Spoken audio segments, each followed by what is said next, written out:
चलिए तो फिर शुरू करते हैं। तो फिर अभी अपन डिस्कस करने वाले हैं डेल्फी वर्ल्ड मनी को।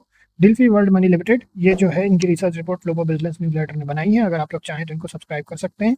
यहाँ से इनका इजी सब्सक्रिप्शन पेज पहले लिंक दी हुई है, आप लोगों को हाईली रिकमेंडेड है। बहुत बढ़िया न्यूज़लेटर है, अगर आप लोग एफर्ट कर सकते हैं तो जरूर ले लीजिए। चलिए तो ये कंपनी ओवरव्यू में देख लेते हैं। तो कंपनी की हिस्ट्री क्या है? Name change reflect it's evolution significantly at the player of India foreign exchange and money transfer services में है ये। ऑथराइज्ड डीलर कैटेगरी 2 और crucial license. It holds a crucial license from RBI underpinning its operations in regulated sector. ठीक है। Core business क्या है? Companies primary offerings revolve around foreign currency exchange और various purposes, a comprehensive suite of remittance services and expanding presence in prepaid card solution and travel insurance. It's long standing relationship as principal representative of major global money transfer player like Western Union highlights its established market position. Market reach क्या है? Delphi World Money boasts an extensive physical presence across India in numerous branches and dedicated counters for money transfer services. This widespread presence further augmented by partnership with a wide range of financial institutions and positions itself a diverse customer base across the country. ठीक है। अब इसको पूरा पढ़ के सुनाने से अच्छा है कि आप लोग थोड़ा सा इसको देखते हुए चलें। तो ये बेसिकली ये क्या है ना, ये ईमेल पर आता है ये न्यूज़लेटर। तो जो जैसे इनको जो भी सब्सक्राइब करते हैं, जैसे हमारे पास 5 साल वाला है, तो इसमें हमारे को चूंकि हम क्वांट डेवलपमेंट भी करते हैं और एल्गो ट्रेडिंग एंड प्रोग्रामिंग वगैरह के थ्रू भी करते हैं ट्रेडिंग, तो उससे रिलेटेड हमने ये इनका रिसर्च पर ले रखा है। तो ये ईमेल पर आया था, तो इसको पूरा पढ़ने से अच्छा है कि हम आपको इंपॉर्टेंट पॉइंट बताएं। Company has faced period decline of revenue वगैरह को भी अपन डिस्कस करेंगे। अब इसमें कॉशियस क्या है करने वाली चीजें, ये आजकल इन्होंने एक नई कैटेगरी ऐड की कि क्यों कॉशियस रहना चाहिए इन्वेस्टर्स को इसमें घुसने के पहले, ये एंटर करने वाले। क्योंकि ये इन्वेस्ट कर लीजिए तो बहुत सारे लोग आपको बताएंगे इन्वेस्ट क्यों नहीं करना है। ये ज्यादातर न्यूज़लेटर ना तो बताते हैं, न्यूज़लेटर तो खैर ज्यादा अच्छे हैं भी नहीं भारत में, बट ओवरऑल जो इवन जो न्यूज में भी चलती हैं चीजें, जो आपके ब्लॉगर यूट्यूबर होते हैं वो भी नहीं बताते। ये लोग क्या है, इन्होंने ये कहा है कि भाई क्या क्या कारण है कि इनसे थोड़ा सा दूर भी रहने की अगर आप प्लान करते हैं तो क्या क्या दिक्कत नहीं है। ठीक है, तो अपन देख लेते हैं क्या क्या चीजें इसमें। While Delphi Money operates in essential segment established within several qualitative factor warrants cautious approach potential investor, तो potentially जो इन्वेस्ट करने का सोच रहे हैं उनके लिए inconsistent operational performance, so divergence between sometime improving net profit and percent recurring revenue declines, particularly combined with negative operating margin। अब ओवरऑल इनकंसिस्टेंट ऑपरेशनल परफॉर्मेंस है। ठीक है। वैल्यूएशन कंसर्न है इसमें इनके, डिस्पाइट अट्रैक्टिव टैग अट्रैक्टिव लगा हुआ है इसमें, बट इसमें जो सर्टेन मेट्रिक है वो ये बताता है कि current and somewhat depressed earning and investor might paying premium for the company not yet demonstrated clear path of consistent profitable growth. Okay. Weak long term business fundamentals reporting हर weak long term business fundamental indicate the company may be facing structural challenges within its industry और its own business model, include intense competition, technological disruptions वगैरह है इसमें। ठीक है। Under performance related to the market, the consistent under performance of the stock and the broader market benchmarks, है ना। ये एक और चीज है इसमें, general market with short term release can occur sustain under performance.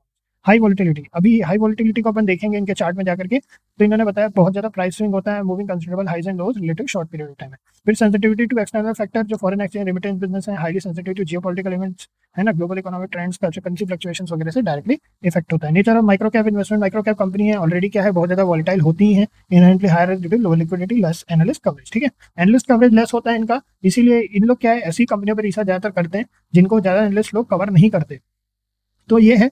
Capital efficiency concern भी है कंपनी के जनरेट, है ना, और limited availability of the future fund organically growth. ठीक है। इन्वेस्टेबल इसको 4 का है, जिसका आप लोगों को पता ही है कि 4 का मतलब होता है कि हम तो इनसे दूर रहेंगे। तो अभी और देखते हैं अपन वैसे। ठीक है। While it possesses established network and operate essential financial quality recent challenges concerning revenue consistency and operating profitability.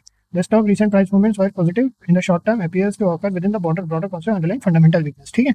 तो इन्वेस्टर्स को इन्होंने स्ट्रांगली एडवाइस किया हाई डिग्री ऑफ कॉशन के लिए prudence approach with interview beyond the short term moment evaluating. ठीक है। तो उसके बाद फिर इन्होंने यही बात कही है कि इनसे दूरी रहने के लिए इन्होंने ओवरऑल कहा है। बाकी ये कोई फाइनेंशियल एडवाइस वगैरह नहीं है, आप अपना एनालिसिस खुद बनाएंगे। ठीक है। ये तो इनका अपना व्यू है, ये जैसे मैगजीन में आर्टिकल छपता है उस तरह का ये आर्टिकल है। इन्होंने कहीं पर भी नहीं बोला है कि इसमें इन्वेस्ट करें या ना करें, वो आप अपना व्यू खुद बनाइए, और हम भी यही कहेंगे खुद बनाना भी अच्छा है। बाकी जो ये कह रहे हैं, यानी जब भी हम इनके 4 से कम का स्कोर देखते हैं ना, तो 99% ऑफ द टाइम उससे दूर रहना ही हम प्रेफर करते हैं। ठीक है। क्वार्टरली रिजल्ट्स की बात करें तो मार्च 2025 में 2.87 करोड़ का प्रॉफिट था, उसके पहले माइनस नेगेटिव में थे 5.83 करोड़ के, फिर 17 लाख का प्रॉफिट था, फिर 3.57 करोड़ का प्रॉफिट था। तो फ्लक्चुएशन काफी है। ईयर ऑन ईयर बेसिस पर देखें तो 1.96 करोड़ का प्रॉफिट है, उसके पहले 15.19 करोड़, 15.04 करोड़ का। तो ठीक है, यहाँ पे स्टेबल प्रॉफिट यहाँ 23-24 में आसपास चल रहा था, फिर 22 में काफी कम हो गया था, फिर 21 में काफी अच्छा प्रॉफिट था 40 करोड़ का। तो ठीक है। और डिविडेंड वगैरह कुछ भी पे आउट नहीं किया है, लास्ट 2018 के बाद से कोई डिविडेंड पे आउट नहीं किया है। अब कैश फ्लो की बात करें तो overall net positive cash flow 25.68 crore का, हाईएस्ट नेगेटिव कैश फ्लो जो है वो है फाइनेंसिंग एक्टिविटी में -7.06 करोड़ का, और इन्वेस्टिंग एक्टिविटी में इनका highest positive cash flow 37.11 crore. तो इनका ये जो है थोड़ा सा दिक्कत वाली बात है कि इन्वेस्टिंग एक्टिविटी में हाईएस्ट है, ऑपरेटिंग यानी कोर ऑपरेशनल एक्टिविटी में नेगेटिव चल रहा है -4.37 करोड़ का। शेयर होल्डिंग पैटर्न की बात करें, ईयर ऑन ईयर बेसिस पर 75% की होल्डिंग है, जो कि 2023 के बाद कम हो गई, 89.55% सीधा 75% हो गया है, काफी कम हुआ है। और डीआईएस की बात करें तो 0.24% की होल्डिंग है, एफआईएस की कोई होल्डिंग नहीं है, पब्लिक होल्डिंग 24.76% की ईयर। और यहाँ पे अब अगर अपन यहाँ पे इनके चार्ट की बात करें तो जो चीज फ्लोबो बिजनेस ने कही थी, देखिए कितना बड़ा fluctuation, the fluctuations are huge. Company बहुत ज्यादा लोअर साइड पे चल रही है अभी, ठीक है। क्या अभी आगे कैसा परफॉर्म करेगी वो तो ओनली टाइम विल टेल, क्योंकि हम तो अभी इनसे दूर ही रहने वाले हैं, तो बहुत ज्यादा हम इसमें ना तो एनालिसिस करने वाले हैं, क्योंकि बहुत ही ज्यादा लोअर साइड पर है ना। और ओवरऑल सभी जो है रिसर्च रिपोर्ट भी यही कह रही है कि बहुत ज्यादा कॉशन रखने की इन्होंने बात कही है, तो हम इनसे अभी दूर रहेंगे। इनका नेक्स्ट जब रिपोर्ट अपडेट होगी तो ये लोग अगर इसमें इन्वेस्टमेंटेबल स्कोर को थोड़ा ठीक करते हैं, या ओवरऑल अगर वैसे तो इन्वेस्टेबल स्कोर के पहले पूरी रिपोर्ट में चीजें समझ में आने लगती हैं पढ़ने से कि क्या ये प्रॉमिसिंग है या नहीं, अभी तो ठीक नहीं दिख रहा है, ठीक है। तो हम तो इनसे दूर ही रहेंगे, और अगर कोई व्यू हम बनाते भी हैं तो वो बनेगा 500 रुपीज़ के बाद। इनका जो पर्टिकुलर स्टॉक है उसको कम से कम 500 रुपये पहुंचना पड़ेगा, उसके बाद ही कोई भी व्यू हम बनाएंगे।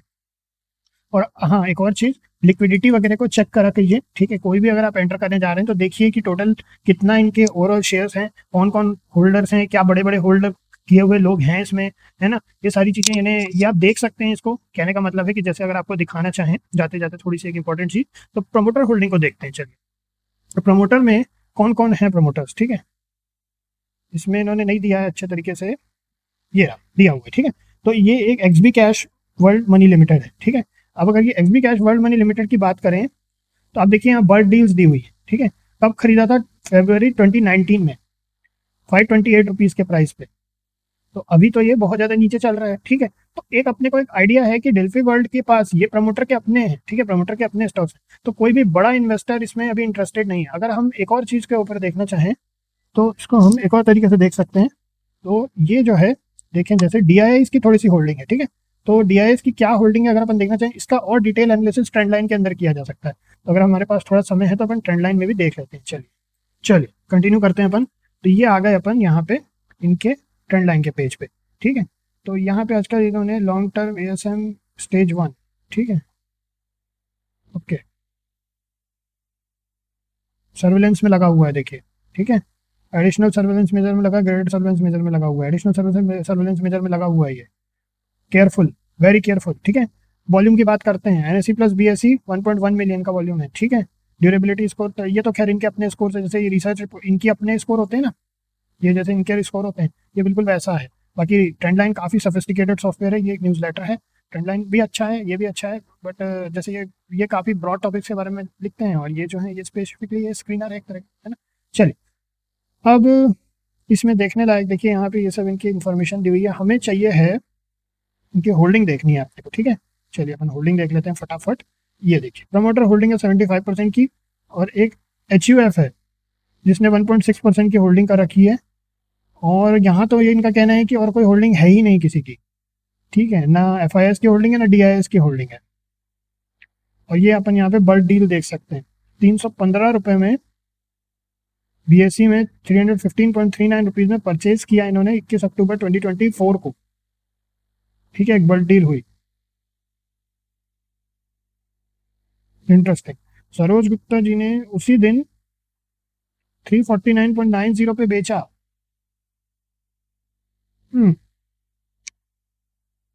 खैर, चलिए, इसमें करने में ना बहुत अच्छी खासी रिसर्च की जा सकती है इन सब चीज़ों पे। ये डिस्पोजल वगैरह यहाँ पे दिया हुआ है इनसाइडर में, तो ये कौन सी डेट का है? 2023 का, ठीक है। इसमें काफ़ी रिसर्च की जा सकती है, बट ओवरऑल ये अभी तो इनसे दूर रहने में ही समझदारी है, ठीक है। मल्टीपल साइंस दिख रहे हैं इनसे दूर रहने के। हम ओवरऑल अपना जो एक व्यू देंगे वो दूर ही रहने का देंगे। इनफैक्ट हम ये इसको भी अभी हटाना ही सही समझते हैं, कोई प्राइस लेवल की जरूरत अभी इसमें है नहीं। तो इसमें इतना ही है, फिर देखते हैं आगे क्या होता है नेक्स्ट, फिर आगे अपन देखते हैं, ठीक है। चलिए, ओवरऑल रिसर्च रिपोर्ट ये थी। और अगर आप लोगों को थोड़ा पढ़ने का अगर आपको इंटरेस्ट आता है और आप एफर्ट कर सकते हैं, वर्किंग प्रोफेशनल हैं, थोड़ा कमाते हैं, तभी लीजिए। अगर नहीं कुछ कमाते, अगर आप सिर्फ ऐसे ही देखने के लिए देख रहे हैं वीडियोस, तो बिल्कुल ये सब ज़्यादा नहीं है, बस लेकिन पढ़ने के लिए अच्छा न्यूज़ लेटर, इसलिए हम रिकमेंड कर रहे हैं। ये है फ्लोपो बिजनेस न्यूज़ लेटर, बहुत अच्छा न्यूज़ लेटर है। और चूंकि हम इनकी रिपोर्ट यूज़ करते हैं तो हमारी जिम्मेदारी है इनको आप लोगों को बताने की, ठीक है। चलिए, इतना ही है, फिर नेक्स्ट मिलते हैं फिर आप लोगों से। ओके।